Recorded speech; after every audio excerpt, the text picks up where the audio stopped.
Bonjour et bienvenue dans Partir pour se découvrir, le podcast qui retrace le parcours de ces jeunes, étudiants, en recherche d'emploi, porteurs de projets ou bien encore explorateurs, qui, âgés de 18 à 30 ans, ont osé franchir le cap pour réaliser leur plus grand rêve, celui de partir à l'étranger.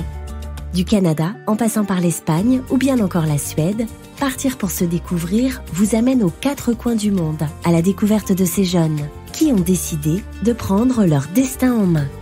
J'ai décidé de partir en voyage à divers endroits. Ça m'a permis de mûrir surtout pour pouvoir atteindre l'école à laquelle j'aspirais. À la base, c'était pour mon avenir professionnel, mais en réalité, j'y ai appris énormément de choses qui vont au-delà d'un propre métier, de la danse ou de l'art. Dans ce pays-là, où ça me plaisait d'être seule, j'ai vraiment eu un moment, du coup, en sorte de climax de bien-être ou de réaliser à quel point c'était dingue d'être à cet endroit-là, dans des paysages magnifiques et dans des contextes. C'est difficile de raconter avec des mots ce qui s'est passé là-bas, de dire à ce moment-là, il s'est passé quelque chose d'important pour moi, mais c'est difficile de le décrire. Je me demande dans quelle mesure parfois le voyage n'est pas devenu une sorte de mode. Pour moi, en tout cas, j'ai eu de la chance que ça me plaise aussi. Moi, je conseillerais vraiment, quoi qu'il arrive, d'essayer, mais que c'est pas grave si c'est pas une belle expérience. Et en réalité, c'est pas grave parfois de peut-être se mettre moins de pression avant de partir pour se dire bon, j'y vais et on verra bien. Passionnée par la danse depuis son plus jeune âge, Charlotte Setter grandit avec un rêve en tête, devenir un jour danseuse professionnelle. Après son bac, elle décide donc de quitter Paris pour réaliser son projet et étudier la danse contemporaine, sans savoir que cette passion l'amènera aux quatre coins du monde. À partir de mes 18 ans, je suis partie dans le sud de la France pour étudier la danse contemporaine, pour devenir danseuse-interprète. Et je suis partie du coup 2 ans à Istres, à côté de Marseille, dans une formation professionnalisante. Mais ça faisait déjà quelques années que j'avais en tête une autre école de danse contemporaine de renom, qui s'appelle PART. Et ça avait été un but et un rêve d'entrer dans cette école dont les auditions sont tous les 3 ans. J'ai passé une première fois l'audition que j'ai ratée à la fin de mon bac. Et à la fin de mes 2 ans de formation dans le Sud, j'avais encore 1 an pour me préparer pour cette audition. J'ai décidé de partir en voyage à divers endroits. Mais d'abord, le voyage est venu comme m'entraîner pour entrer dans cette école. Ça m'a permis de mûrir surtout pour pouvoir atteindre l'école à laquelle j'aspirais. Pour atteindre son objectif et rejoindre l'école de Bruxelles, Charlotte est donc prête à attendre plusieurs mois. Et pour utiliser ce temps de la meilleure façon qu'il soit, elle décide de partir d'abord au Canada, après en Israël, puis ensuite au Japon.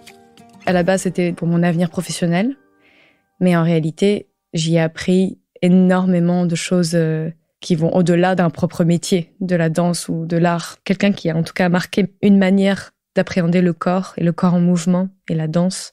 C'était du coup le professeur de Buto que j'avais rencontré au Japon, Yoshito Ono. Il m'a marqué parce qu'il avait 80 ans à l'époque, au moment où j'ai pris les cours avec lui, dans son tout petit studio à Yokohama. C'était marquant de voir son corps aussi marqué par la vieillesse, mais dont chaque mouvement était plein d'une lenteur et d'une grâce et d'une précision ahurissante, comme on pourrait vraiment dire un grand maître de Buto. C'était tout aussi intéressant de prendre le cours qu'en réalité de le voir bouger. Et à la fin, on a pris un thé tous ensemble avec des biscuits, et c'est souvent ça qu'ils font traditionnellement après le cours pour discuter. Et c'était impressionnant de juste le voir prendre sa tasse de thé et l'amener à sa bouche et boire le thé. Ça prenait peut-être 5 minutes par mouvement. C'était d'une extrême lenteur. Et je pense que c'est quelqu'un dont je me souviendrai toute ma vie parce que c'est une des premières fois que j'ai attrapé un bout d'histoire de mon art. Et j'en suis très heureuse d'être allée jusqu'au Japon pour saisir cette petite part d'histoire. Durant son séjour au Japon, Charlotte passe par toutes les émotions et réalise à quel point elle a la chance de vivre cette expérience unique. Dans ce pays-là, où ça me plaisait d'être seule, j'ai vraiment eu un moment, du coup, en sorte de climax de bien-être ou de réaliser à quel point c'était dingue d'être à cet endroit-là, dans des paysages magnifiques et dans des contextes. C'était vraiment un moment qui reste marquant pour moi à ce moment-là. C'était dans une île à côté de Hiroshima, une île uniquement dédiée à des temples. Et du coup, les temples japonais, c'est des odeurs, c'est des lumières, c'est de la nature, mais c'est aussi des sons. Mais en réalité, il y a vraiment quelque chose qui s'est passé à ce moment-là pour moi qui a été marquant, d'un bien-être, C'est difficile de raconter avec des mots ce qui s'est passé là-bas, de dire à ce moment-là, il s'est passé quelque chose d'important pour moi, mais c'est difficile de le décrire. Si Charlotte peine parfois à décrire son ressenti, c'est aussi parce qu'elle prend conscience, au même moment, que les petits bonheurs de la vie se trouvent parfois juste ici, tout près de chez soi. Un autre moment au Japon où j'ai eu une sorte de réalisation comme ça, c'était quand j'étais face au mont Fuji. Je voyais un monsieur en train de faire son jardin, à côté de sa maison, une petite maison assez modeste, et que je me disais, cette personne-là est en train de travailler au quotidien dans son jardin, en face du mont Fuji. Et je me dis, moi je n'habite plus à Paris, mais mes parents habitent à Paris et voient la Tour Eiffel tous les soirs en descendant de chez eux, ou voient en tout cas la vue de Paris au quotidien, vivent à Paris.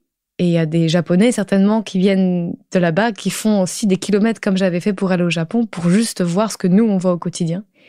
Et ça m'avait fait un peu étrange de me dire, je suis là, et en fait, il y a aussi certainement des choses incroyables qui sont dans mon quotidien que j'avais pas réalisées, dont j'avais pas vu la beauté avant. Donc peut-être c'était nécessaire de partir en voyage pour le voir. Et en même temps, je me demande si, en tout cas, ça m'a pas fait réaliser que autour de moi, il n'y avait pas des choses peut-être déjà assez belles et nécessaires pour mon quotidien. Son année de voyage, Charlotte la vit avec beaucoup d'humilité et de sincérité, car pour elle, il est important que ce type d'expérience ne devienne pas une simple banalité. Je me demande dans quelle mesure parfois le voyage n'est pas devenu une sorte de mode, comme c'est possible avec tous les moyens de transport possibles et imaginables et la compétition des prix d'avion, et dans quelle mesure c'est pas devenu aussi une course au voyage et une course à vivre des choses fortes alors qu'en fait on les savoure peut-être plus, comme si tout le monde devait passer un moment par la case « Oh, j'ai envie de partir en voyage ». C'était fou les choses que j'ai apprises, mais je me demande dans quelle mesure j'en aurais pas pu vivre des choses aussi fortes, pas si loin de chez moi parfois. Après son année à l'étranger, Charlotte rejoint Bruxelles pour intégrer son école. Si elle en a toujours rêvé, elle sait aujourd'hui que cette décision marquera un tournant dans sa vie. Souvent, on a un peu ce mythe de on va faire une école dans un autre pays, et on reviendra dans notre pays, peut-être en France du coup, en l'occurrence, pour y faire notre travail, celui qu'on a appris à l'étranger. Et je pense que c'est peut-être très caractéristique à la danse ou à l'art, de manière générale, mais vraiment ce que je note de mes amis et de moi-même, c'est qu'en fait, non, on ouvre des portes professionnelles là où on a fait notre école. Et ce qui est très bien, c'est le but de l'école, donc vaut mieux s'en féliciter. Mais c'est qu'il y a beaucoup de personnes qui partent en se disant j'ai été prise dans cette école, j'y vais, et sans se poser la question parfois, mais est-ce que j'ai vraiment envie de partir aussi loin ? Aujourd'hui, la Belgique est comme une deuxième maison pour Charlotte. Et même si elle reste encore très proche de la France, son avenir se construit désormais ici. Pour moi, en tout cas, j'ai eu de la chance que ça me plaise aussi. C'est-à-dire que le monde professionnel que j'ai trouvé en Belgique est un monde que j'aime, où les recherches artistiques qui sont en pleine effervescence et plein de choses s'y créent, plein d'opportunités sont présentes. Je regrette pas mon choix. Grâce à l'école, j'ai rencontré différents chorégraphes avec lesquels je vais travailler. Donc j'ai déjà des contrats pour les années prochaines qui sont en Belgique. Du coup, dans les mois prochains, je vais continuer de travailler pour ces compagnies-là et surtout commencer à créer mes propres projets. Mais je veux vraiment me baser à Bruxelles et aussi, même pour le plaisir de rester à Bruxelles parfois quelques semaines sans travail, alors qu'en réalité, ça fait 3 ans et demi que j'habite là-bas.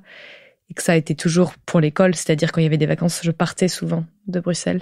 Et pour le plaisir de retrouver cette ville dans laquelle je suis ni étudiante, ni vraiment travailleuse, pour les semaines où j'ai pas de travail. Que ce soit pour voyager ou pour étudier, pour Charlotte, toute expérience reste bonne à prendre. Moi, je conseillerais vraiment, quoi qu'il arrive, d'essayer, mais que c'est pas grave si c'est pas une belle expérience. C'est pas grave si à un moment, en fait, un voyage n'est pas aussi beau comme on nous l'a vendu.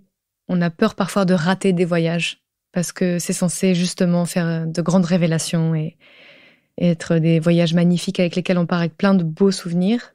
Et en réalité, c'est pas grave parfois de peut-être se mettre moins de pression avant de partir pour se dire j'y vais et on verra bien. Et c'est pas grave en fait si c'est pas si bien que ça, parce que ça nous fera quand même malgré tout voir différemment notre quotidien. Que ce soit dans le cadre de programmes d'échange, pour effectuer un stage à l'international, s'engager dans du volontariat ou bien encore pour accomplir un projet personnel, le CIDJ et le réseau InfoJeunes Eurodesk vous accompagnent pour concrétiser votre projet. Alors si vous aussi, vous avez envie de partir à l'étranger, rendez-vous directement sur le site du CIDJ pour retrouver les coordonnées des référents Eurodesk près de chez vous.